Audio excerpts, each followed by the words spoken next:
It's time for Answers Partyline today for your Tuesday, January the 19th, 2016. Answers Partyline today brought to you by Wimmer Opticians of St. Cloud, Atlas Chiropractic of Wade Park, and the offices of the Central Minnesota Credit Union.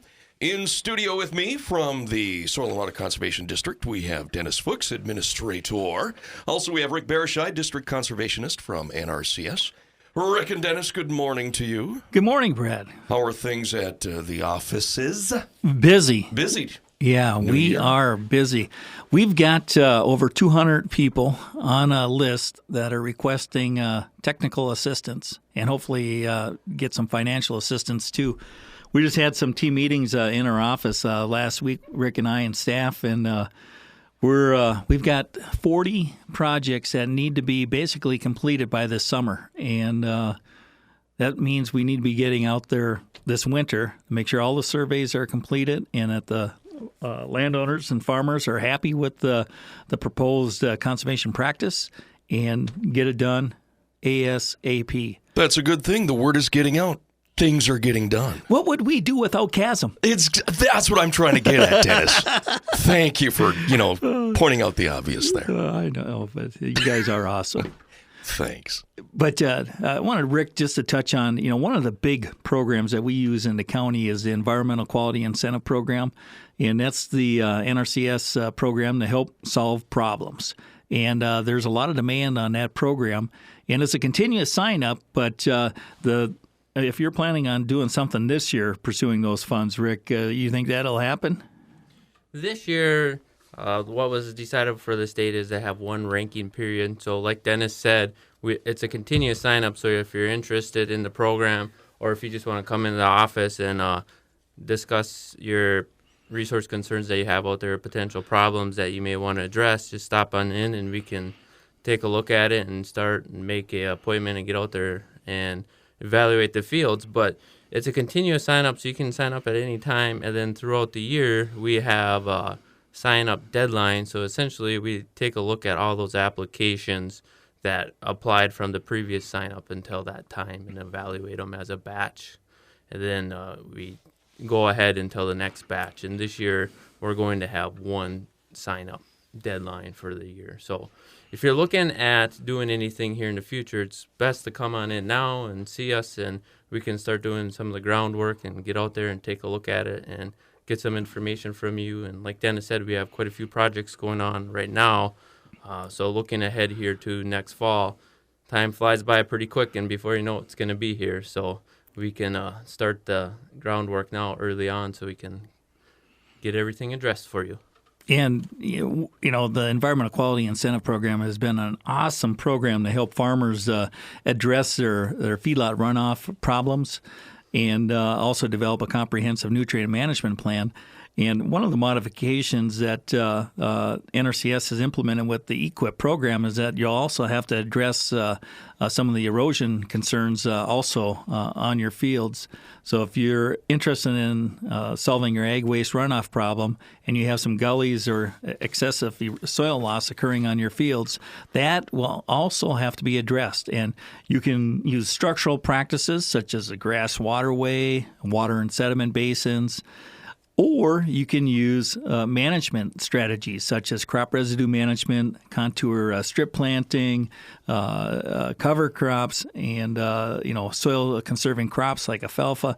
There's other ways to solve those problems, but they will have to be addressed, right, Rick? Yes, that's a great point, Dennis. As far as using other practices other than structural, a lot of times we see issues show up in the fields, and a lot of them could be addressed by just reducing your tillage, so we don't have to stick a lot of money into large structural practices to address some of these other resource concerns, such as gully erosion.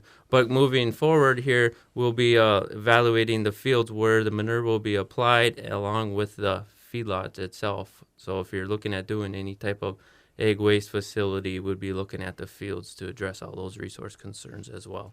So then how do you narrow down what is the best option when farmers come to you and say, okay, what do we do now? And you have different alternatives. How do you find the best cost-effective way to manage what they want to get done? What we like to do is discuss it with the producer and see what's going to fit their operation the best. And And a lot of times it may not be the most cost effective, but it's going to be what's going to fit your operation the best. Sometimes we discuss putting in a waterway and it just doesn't work with the way they're farming the field. Or we could look at doing water and sediment control basins, which were small dams essentially in the field. Or we could look at switching your tillage pattern, so you're going across the field versus up and down the hills. A lot of those just management changes can impact their way you manage the field can solve those resource concerns. So it all depends on the operator and how they want to address it and what's going to fit into their system the best. So what we like to do is just give them multiple options and discuss the benefits of each and let the producer decide what's going to work best for them. So do you narrow things down to 3 or 4 or 5 options, or is it just kind of vary per case? It varies, but we typically get her down to probably 2 or 3. And we have a lot of systems that we can look at to evaluate the fields to determine what would be the best fit. Sometimes, for example, a field may be too large where only a waterway will work because you have too many acres of water flowing through there. So every situation is different, but each one lends itself to probably 2 or 3 different alternatives. All right. Rick, tell you what, let's take a break. Rick and Dennis, we'll take a break for some news information coming up. Minnesota news information on the way from the Minnesota News Network. We'll take a look at some sports, weather, and then we'll continue with markets brought to you by Midwest Machinery. And then we'll be back with some more Answers Partyline. All up next, Chasm Radio.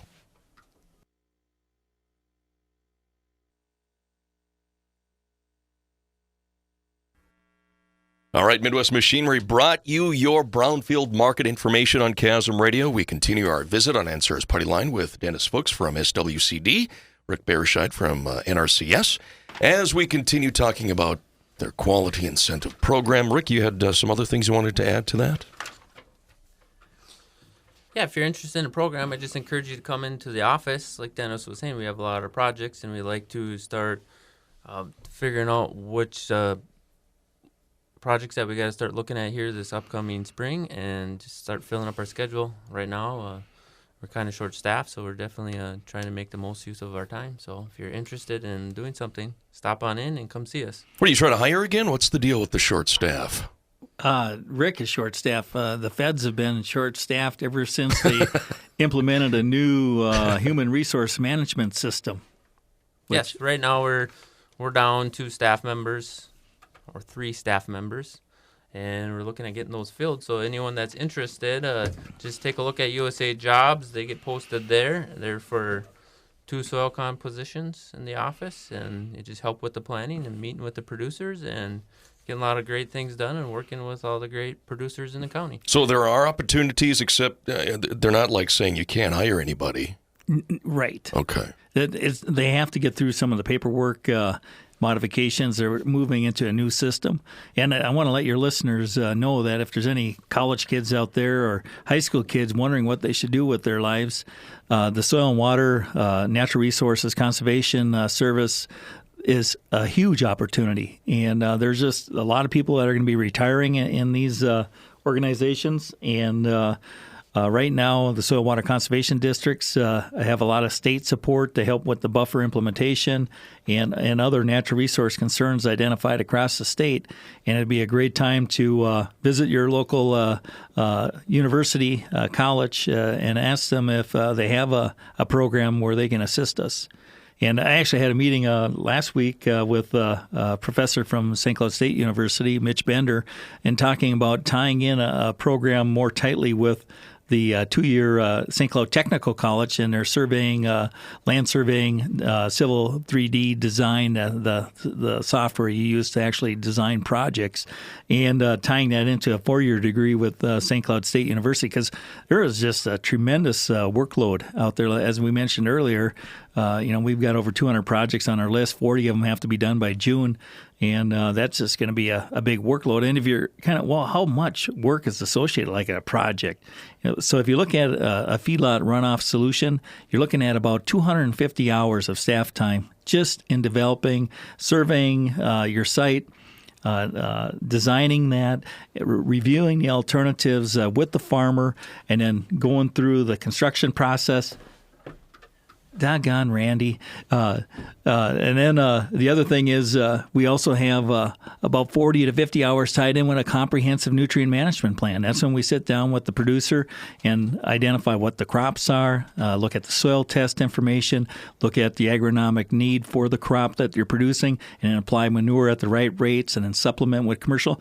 All of this takes time. And if you're interested in a career in helping farmers and landowners solve their problems, now is the time to evaluate this in your college course curriculum and potential major. Randy just handed me this unusual bit of information, Dennis. It says about 10 years ago, you gave an option to a farmer to quit farming. Is that still an option? Is it an inside joke, or do you remember that? Or Boy, quit farming. what that might have referred to? I don't know. There's a lot of set-aside programs, like CRP is a program that allows you to put your land in rest. And there's also the state of Minnesota is working with the USDA to develop a conservation reserve enhancement program. And there again, you're looking at sensitive areas across the landscape, highly erodible land, areas next to streams and lakes that might be put into a permanent easement. Those programs are out there. They're very competitive, and I'm not exactly sure if that's what the call-in question was about or not, but that's about as close as a buyout program that I'm aware of. Okay. Tell you what, we've got a phone call. I'll just shut off the mic so you can both can hear since we have a lack of headphones in the studio. Hi, you're on Chasm Radio. What's your question or comment for our guests? Yeah, I'm wondering if you could clarify anything about a stacking slab for manure versus a liquid manure storage pit. There are different regulations as to how this works. All right, thanks for your call. That probably would be best answered by the Environmental Services Department staff. They're in charge of the feedlot rule here. They're the delegated feedlot county through the Minnesota Pollution Control Agency. We know in our office, it depends on the farm, if they got a liquid system, and they don't have a good place to store it, or the soils are coarse textured, sandy. It allows for the nutrients to move into our groundwater, also bacteria. Then a more of a earthen basin or a slurry store system would be more appropriate. If you've got more dry matter, depending on what you're using for bedding, a stacking slab might be a better way. You're not supposed to be stacking manure out in sensitive areas. So if you got coarse textured soils, or if the water table is very close to the surface, there again, they recommend a certain separation distance from the water table if you're going to be putting manure in piles. That's where a stacking slab, they do a better job of keeping it up and high and dry away from potential groundwater or surface water runoff problems. So those are just a couple things off the top of my head. I'm not sure if I got to what the listener was asking, but specific requirements are based off of the feedlot rule, and the county environmental services staff would be the folks to talk to on that. All right. Moving on with other information. Okay. Well, we do have a nutrient management workshop for feedlot operators. And one of the things that our environmental services staff has identified as a deficiency is that there's minimal manure record keeping done with our producers. And if you're going to develop a nutrient plan of where to apply fertilizer and manure, you really need to keep records. And they're going to be putting together a workshop talking about some of the value of this. And they're going to be at two different dates, February 2nd. That's is that Monday or Tuesday? Well, let me check here. I can see the calendar from here. It is a Tuesday. Tuesday and Wednesday. Okay, so they're going to have it on 2 days. Tuesday, February 2nd at the Greenwell Pub in Greenwell. That's a great place to have lunch, too. And that's going to be 9:30 to 3 p.m. at both dates. The second date, Wednesday, February 3rd, is going to be at the Pizza Ranch in Wade Park, another great place to eat. And that'll be, again, 9:30 to 3. And the agenda is going to start at 9:30 with sign-in, and then they actually get started at 10. And they're going to talk about the new nitrogen fertilizer management plan, and some folks from the Minnesota Department of Ag will be talking about that. They're going to talk about the current plan and what the proposed rules are. And then they're going to have a speaker talk about cover crops, and that's Reagan Nolan from the University of Minnesota. And then they're going to take a break, and then at 11:30 they're going to talk about maintaining proper records. Brian Krippner, he's with the Stearns County Environmental Services, local Stearns County kid, and he's going to talk about how to keep accurate land application records for a Level 1 plan and the Manure Management Planner. That's a software program that helps you keep track of where and when you're applying your stuff. And then lunches from 12:15 to 12:45, and that's provided. So keep that in mind. That's provided. Lunch, provided. Area Farmers Panel, this is going to be at 12:45, and the University of Minnesota Extension is going to help facilitate this discussion. Ed Greenis, a certified crop advisor, is going to be also on the panel talking about their experience with developing manure management plans. And then at 1:45, we got the one and only extraordinaire Rick Berscheid sitting in with us in studio today. Woo-hoo-hoo-hoo-hoo. He's going to talk about EQIP and the Minnesota Ag Water Quality Certification Program and some of the programs, the requirements of the programs, their availability, and some of the stuff that he's talked about now. But he'll get into a lot more detail because he's got a full hour to talk about it. Rick, you nervous about that? Looking forward to it. And then our last speaker of the day is a person from the Minnesota Pollution Control Agency, and he's going to talk about risk management associated with protecting our natural resources. So he'll talk about winter hauling, manure application and setback requirements, and also present a land application video. Now, that might get at our former caller that called in with a question. That'd be a great opportunity also to ask the Minnesota Pollution Control Agency staff questions you have about liquid manure storage versus a stacking slab and how that relates back to risk. So once again, this is going to be February 2nd. That's Tuesday, February 2nd at the Greenwell Pub, 9:30 to 3. And the next day, Wednesday, February 3rd, at Pizza Ranch, 9:30 to 3. And if you're interested in going, give the Environmental Services Department a call and talk to Amber Milky. No, I don't know any relation. I'm not sure. Okay. And the phone number downtown is 656-3613. And they'll get you registered. And once I said, I just want to repeat, lunch is provided. This is a great opportunity to help learn a little bit more about managing your nutrient management records to do a better job and save you money and protect our resources. And Rick, did you want anything? Do you want to tease them with any of the stuff you're going to cover? You know, you just kind of want to bring them in. Just maybe not. I'll be going in a lot more detail about EQIP and what it provides and how we walk through the process of developing a conservation plan, signing up, and going over what the current rates are for this year, and go from there. So why don't you show up and you'll learn some more. All right. That sounds good. Well, it's that time of the year where there's just a lot of workshops going on.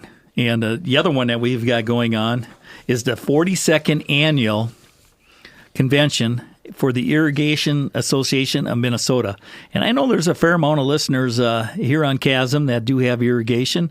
And as we mentioned in previous shows, the Bonanza Valley was part of the DNR groundwater management evaluation area, a special area. There was 3 of them throughout the state, one up in the Otter Tail area, one down in Dakota County, and then also the Bonanza Valley.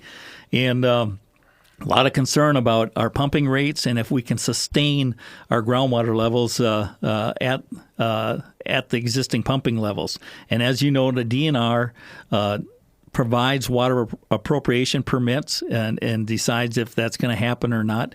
And there's been a lot of questions about, you know, who gets them and who doesn't get them. And they've got a fantastic convention lined up for Thursday, February 18th. And this is going to be at the Freeport Community Center. Nice local area right here, not too far from Albany. And It's $25 at the door, $30 for non-members. So even if you just want to find out more about where we're sitting with our groundwater and irrigation, it's only $30 for non-members, and that includes the noon lunch. And here's the lineup of speakers. They're going to have a kickoff at 9:15, and Alan Peterson, who's the president of the Irrigators Association of Minnesota, lives in Sherburne County and produces crops out there. He's going to lead off. And then, this is really cool, the Minnesota Environment and Natural Resources Policies. They're going to have Speaker of the House, Kurt Dowd, in talking about some of the policies that they're reviewing for protecting the environment and maintaining ag production systems. So having the Speaker of the House come in to Freeport will be a great opportunity to visit with him about some of your concerns and other concerns with what you see happening down at the state capitol. And then there's going to be a break at 10. There's going to be exhibitors there with displays and posters to check out what they have to offer. I think the Soil Water Conservation District, NRCS, will be there with our display. And then at 10:30, Precision Tools for Irrigated Fields. We got Josh Stamper. He's the University of Minnesota Irrigation Extension Specialist. He's going to talk about that. And then we got Jason Meckel, another big hitter from DNR. And he's going to talk about water sustainability thresholds and groundwater management areas. That's the Bonanza Valley. That was one of the special protection areas that they were evaluating. So you can learn more about where we're at with that system. And then they're going to have a noon buffet lunch. And then they'll have some awards in the afternoon. And then also Bruce Clavin. He's an ag lobbyist.